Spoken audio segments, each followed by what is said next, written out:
How are you? Jeff, I feel like I'm meeting the Beyonce of deflation.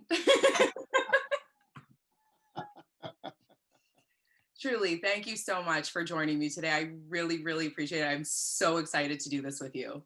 No problem at all. Yeah, Awesome. my Awesome. pleasure. So, I'm going to do a little intro for my viewers about you, if that's okay. Sure. And then we're going to totally quality over quantity here. And then I'm going to ask you a couple of questions and you're going to hammer them out however you like. Okay. So, hi everybody. Welcome to Finance 99. I'm your host, Ashley Sirianni, and today I have the illustrious Jeff Booth, author of The Price of Tomorrow.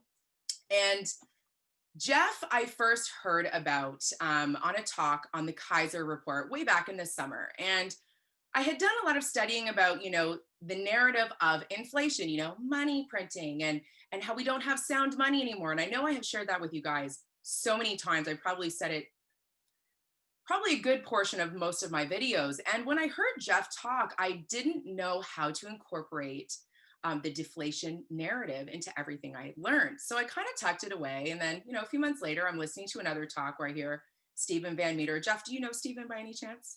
I haven't met Stephen, but I know who Stephen is. Yeah. Okay, you two need to have a chat. If there's any two people in the deflation camp that need to have a chat, it is you two. Um, and then I heard Steven talking about deflation. I go, what is all this talk about deflation? And it was driving me bananas. So I follow Jeff on Twitter, and he always says everything so succinctly. So I retweeted one of his tweets saying that, and then ta-da, here we are, and this is how we are having this lovely meeting that Jeff has so graciously agreed to. So I want to start also by saying, look at how deflationary this meeting is. Normally, I would have had to fly you out here, paid for your hotel, hired a camera crew, but none of those industries got our money, right? Exactly. So, and we're using a Zoom meeting, which is free. Right. So, I guess what I want to get you to start with the listeners is, let's say you are pulling a Back to the Future, okay? You've gone 10 years into the future, you've seen what is going to happen, and now you've come back to 2020 and you get out of the car and you're like, oh no, or oh yay. But I don't know if it's going to be an oh yay, because I don't think the people that are in charge are going to do what's necessary to make sure it's an oh yay. What would you say to the first person walking down the street and saying, oh my Lord, you have to pay attention to XYZ? That's why I wrote the book. Hindsight is 2020. It's the future coming back to warn us about what's happening, and and and and and and and I would just say, here's what people don't understand. We grew up all our lives in a different environment. Yep. And so we're bound to measure that other environment. And all of our measuring tools for measuring our environment will reinforce everything that we believe. Right. And then technology came along and it's moving at an exponential pace. Yeah. And it's removing, and what does technology do? It removes labor, right? Yeah. Every single person that uses technology, it's trying to save your time. Yeah. Right? It's Totally. not about all the technology companies I build are they're not trying to remove labor. They're trying to give way more for less. Right. Right. And the function of technology, that's why you use it personally. That's why every business uses it. But the byproduct of it, unless there's way more industries requiring labor, Right. reduce price and give us more. Yeah. Yeah. So that's not necessarily, that would be a really great thing, Right. but it's incongruent with existing monetary policy. Correct. Yes. So it's impossible. So no matter what happens, so what's happening is technology is moving exponentially down, giving you more and more for less. Yeah. And the only way to stop that from happening is exponential money printing on Right. the other side, Right. trying to make prices more expensive. Right. And you could look at every other thing in society as a consequence of that giant fight. Yeah. And when you and Ashley, I know you've said this to the people don't understand the and people are blaming it on central bankers or this or this. And what I'd be careful of that narrative Yeah. is they don't have any choice. Yeah, I know. Because if you and because the systems are totally incongruent together. So if they stop printing, and not just stop printing, but stop exponentially printing, then the entire system unwinds, Right. and prices get reset by 90 or so percent, and banks fail, and the entire and everything built on top of that system, Right. including our governments Right. and everything else, and food, and everything fails. So what will the system try to do to protect itself from failing? Expect the same thing. Right. But the problem with that is doesn't deal with the root cause of the problem. This could be the best opportunity in the world for Yeah. everybody Yeah. to build a system that looks different. And so right now we have those two systems competing against each other, Yeah. and they're completely incongruent. So, having said all of that, thank you, by the way.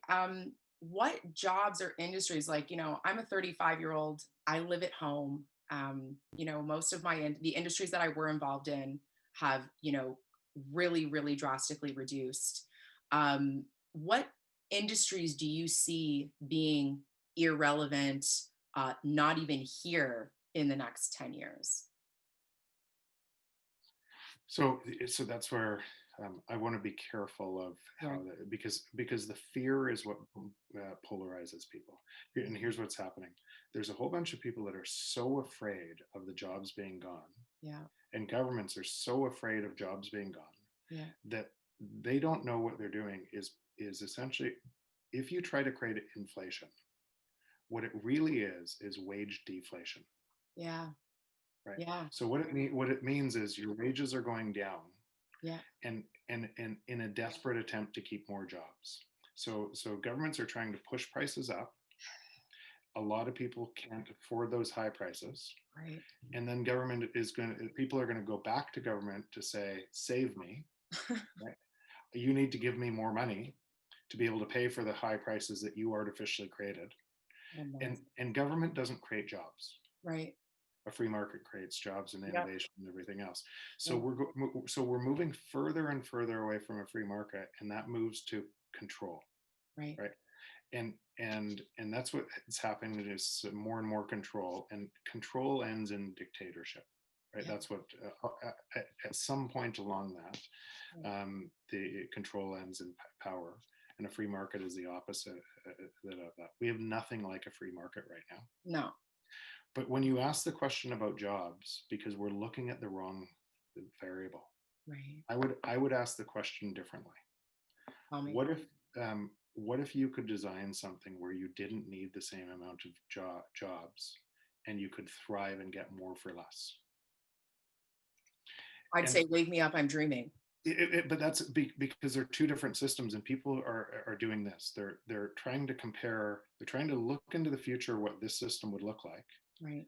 with their existing baggage of the Paradigm. existing system. Yeah. And that's what's happening.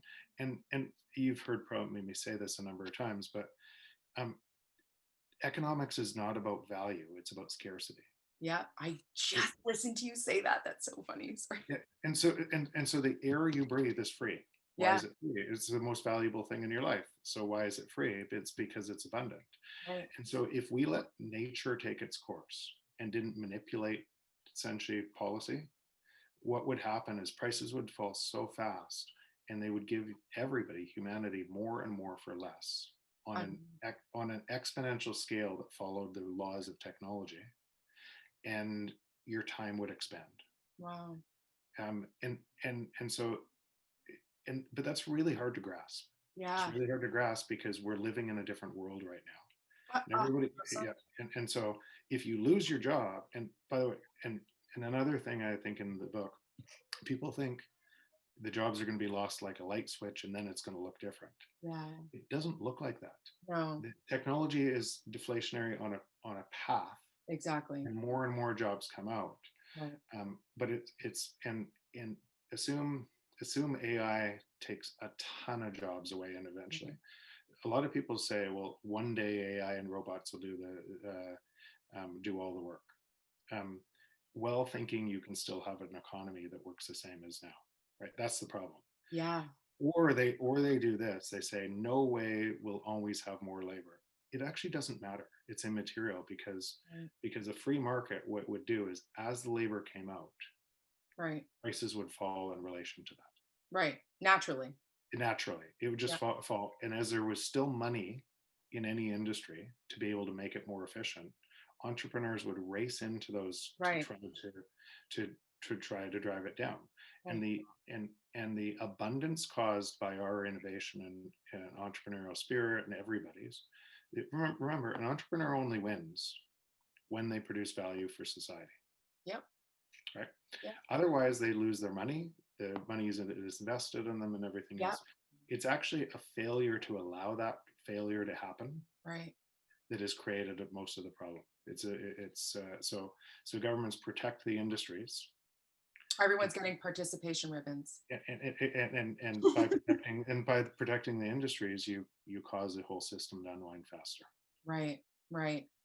Well, listen, I've already taken up 6 more minutes of your time than I should have. So I really don't want to go overboard. I did just want to, I wanted to talk about very quickly the Addie, I was listening to the talk that you had with the two creators there, or maybe it was just the one, but there was a host as well. And they were talking about Addie, where an everyday person, you know, the entrance requirements to home ownership are so high now because of this inflationary model, right? Yeah. Um, so for someone like myself who lives at home, this is actually was very exciting for me to hear that I could be part of real estate, you know, with as low as, $1,200, $1,500. Can you just speak to maybe how we can combine something like Addie with the potential falling of asset prices like homes in the future? Like, is deflation going to take homes down with it? Do you know what I mean? Well, I think first of all, and here's what I'd like to do. Everything that I do in kind of this um, means, and I try not to promote any of the companies that I'm involved in. Right.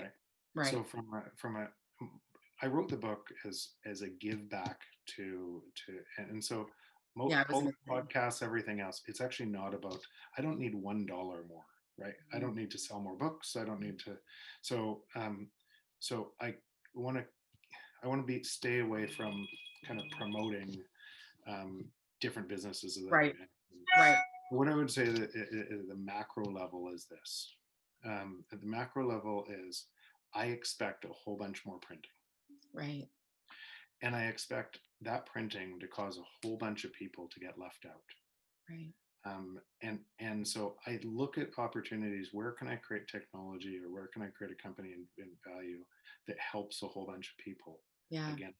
against that? So that's where I think about spending my time is Yeah. in businesses.